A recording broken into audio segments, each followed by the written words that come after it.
Halo teman-teman, balik lagi nih siang ini sama aku Ronaldo Haryanto dari Thomas for Homeschooling tetap ya. Hari ini aku lagi di mana nih? Guest house yang asri banget. Di mana lagi? Kalau nggak guest house-nya Don Bosco. Hari ini aku pengen bahas nih tentang teman-teman kan pasti punya cita-cita masing-masing kan ya.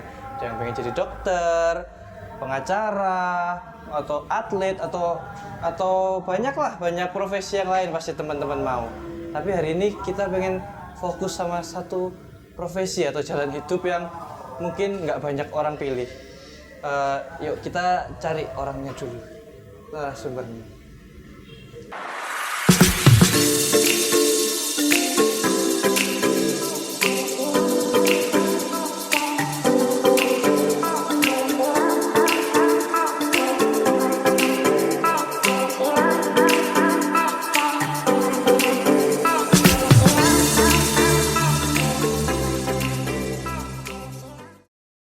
Halo, selamat siang Suster. Halo Ronaldo. Gimana kabarnya Suster? Baik, sehat. Iya. Hari ini kita di guest house yang kapan hari kita bicara. Iya, iya. Guest house-nya gimana Suster, rame? Ya ini guest house rumah kecil ya. Bisa muat 10 orang ya. Tempatnya cukup nyaman. Oke. Seperti yang aku katain tadi, ada satu profesi yang mungkin nggak semua orang tahu atau mendalam bagaimana menjadi atau bagaimana menjalaninya. Nah, ini saya ketemu dengan Suster Ana kembali, ingin tahu bagaimana cara atau suka dukanya melewati menjadi profesi biarawan atau biarawati, Suster. Kalau boleh tahu, Suster sudah berapa lama menjadi biarawan? Iya. Saya sudah 38 tahun menjadi suster putri kasih. Ya, saya masuk menjadi suster ketika saya berusia 23 tahun. Iya. Ya, Suster kalau boleh tahu dulu Suster itu panggilnya seperti apa atau motivasinya seperti apa supaya anak-anak mungkin ada yang terpanggil, Suster. Iya. Iya, saya dilahirkan di keluarga Katolik ya. Ayah ibu saya Katolik dan mereka menyekolahkan saya di sekolah Katolik. Ya, mulai SD, SMP dan seterusnya. Ya. Nah, panggilan menjadi suster itu muncul ketika saya itu masih sekolah dasar sebetulnya. Saya kalau lihat suster tuh kok seneng. Iya, lihat suster tuh seneng gitu ya. Lalu suster tuh kok selalu mengajarkan hal yang disiplin gitu ya. Kalau ada suster, kepala sekolah kami dulu kan suster, kalau dia datang tuh kita tuh berebut pengen bawain tasnya gitu. Rasanya seneng banget gitu ya. Ya, dari cara suster itu mengajar, membimbing kami gitu. Saya merasa nggak tahu tertarik banget dengan figur seorang suster dan saya pengen waktu masih kecil itu pengen menjadi suster. Tapi setelah perjalanan ya, khususnya ketika saya mulai kuliah itu, keinginan jadi suster agak meredup ya, nggak pengen lagi gitu ya. Ya mulai mengenal masa remaja, masa pacaran ya, lalu kayak nggak pengen gitu. Tapi itu dibangkitkan lagi setelah saya itu lulus. Saya dulu kan sekolahnya di analis kimia ya. Saya menjadi seorang analis, saya bekerja di sebuah laboratorium dan saya setiap hari itu bergaul dengan tabung, spet, larutan kimia, nggak pernah ketemu orang ya. Lalu saya merasa hidup saya kok cuma gini-gini aja, nggak pernah ketemu orang, lihat tabung, lihat larutan kimia ya. Lalu pada suatu hari saya kunjungan ke sebuah susteran, waktu itu saya bekerja di Malang. Dan saya bertemu lagi dengan seorang suster putri kasih dan itu mengingatkan saya pada cita-cita awal saya lagi. Ya rupanya kalau Tuhan itu sudah memanggil ya, dalam perjalanan waktu pada saatnya juga akan tetap terpanggil. Ya. Meskipun pasang surut. Betul. Iya. Kalau suka dukanya selama ini yang Suster rasakan seperti apa mungkin Suster?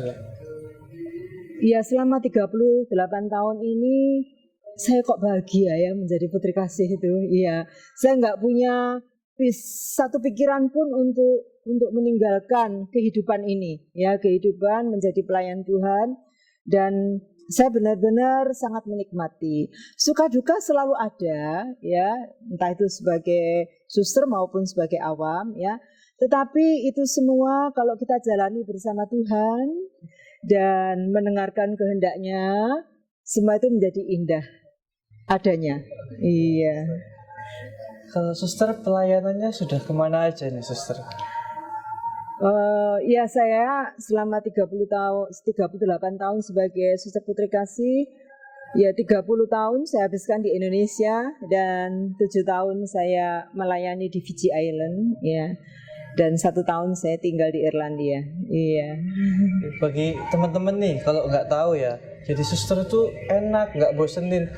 Kalau boleh tahu suster, pengalaman yang seru atau mungkin tidak terlupakan selama melayani di masa ini itu apa suster? Iya, seperti pendiri kami Santo Vincentius, ya. Jadi Santo Vincentius itu mendirikan Serikat Suster Putri Kasih dan Romo-Romo CM. Pelayanan khas dari para pengikut Santo Vincentius itu ialah melayani orang miskin, mereka yang terlantar dan tersisihkan. Ya. Kita diajak untuk melihat wajah Tuhan dalam orang-orang yang kita layani. Ya.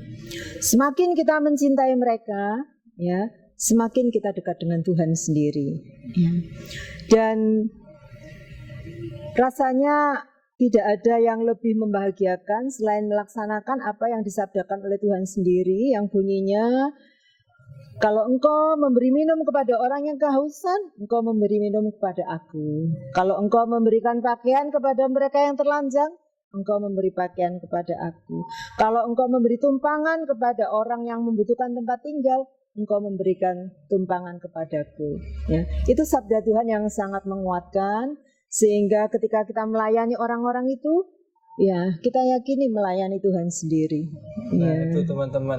Jadi teman-teman jangan berpikiran kalau menjadi biarawan biarawati itu hanya melakukan hal-hal yang monoton atau hal-hal yang setiap hari itu saja. Dengar-dengar ini ya, Suster Ana waktu di Fiji itu pernah diving loh teman-teman. Ayo coba kita tanya nih, gimana Suster kok yang diving itu gimana? Kok sampai bisa diving itu? Ya, saya menjadi misionaris 7 tahun di Fiji Island. Tugas utama saya waktu itu terlibat dalam climate change, penyelamatan lingkungan bersama penduduk dari puluhan desa. Kita membersihkan sampah-sampah di pinggir laut, bahkan juga sampah-sampah di dalam laut. Ya, saya bisa berenang, tapi tidak secanggih setelah saya tinggal di Fiji. Ya, saya banyak belajar dari orang-orang di Fiji dan mereka mengajari saya bagaimana snorkeling, diving, mengambil sampah, menyelamatkan sampah-sampah dari dasar laut. Ya, dan itu memang ya sesuatu pengalaman yang luar biasa dan sangat-sangat membahagiakan. Iya. Berapa orang suster itu sendiri ya?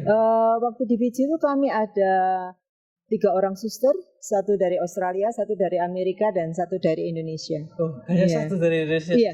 Sungguh membanggakan ya suster ya. Suster. Jadi teman-teman sudah mulai tertarik kan untuk jadi biarawan atau biarawati. Nanti kalau tertarik bisa konsultasi sama Suster Ana. Boleh ya suster ya? Oh silakan. Ya. Ya. Sebelumnya kalau teman-teman ini nggak ngerti suster, untuk menjadi biarawan atau biarawati itu pendidikan yang harus ditempuh atau proses yang harus dialami itu apa suster? Iya. Jadi untuk tahap pendidikan memang untuk menjadi suster itu minimal SLTA. Ya, minimal itu. Ya. Kalau Anda merasa ada keinginan, tulis saja surat lamaran ya kepada kongregasi yang Anda pilih, misalnya mau masuk Putri Kasih ya tulis surat pada pimpinan Putri Kasih ya. Lalu kalau diterima akan menjalani beberapa tes seperti tes psikologi dan beberapa tes-tes yang lain ya. Dan begitu diterima akan memasuki tahap pendidikan awal yaitu masa postulan selama setahun, lalu novisiat 2 tahun, baru kemudian menjadi Putri Kasih yang diutus kemana saja, bergantung dari ya kebutuhan. Oh, Iya, tergantung kebutuhan iya, daerah mana. iya Seperti betul, itu. iya. Kami bekerja di seluruh Indonesia, iya, sampai Papua, Kalimantan, iya.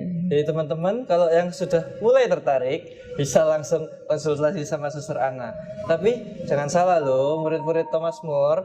Jadi di murid Thomas More ini ada 1 anak yang sudah sekolah di seminari sekarang suster. Oh Sudah bagus, dipanggil. ya, iya. Namanya Saverius ya. Oh ya, kita doakan. Jadi gitu ya suster. Jadi kalau teman-teman yang tertarik segera hubungi suster. Jadi sampai sini aja. Bye.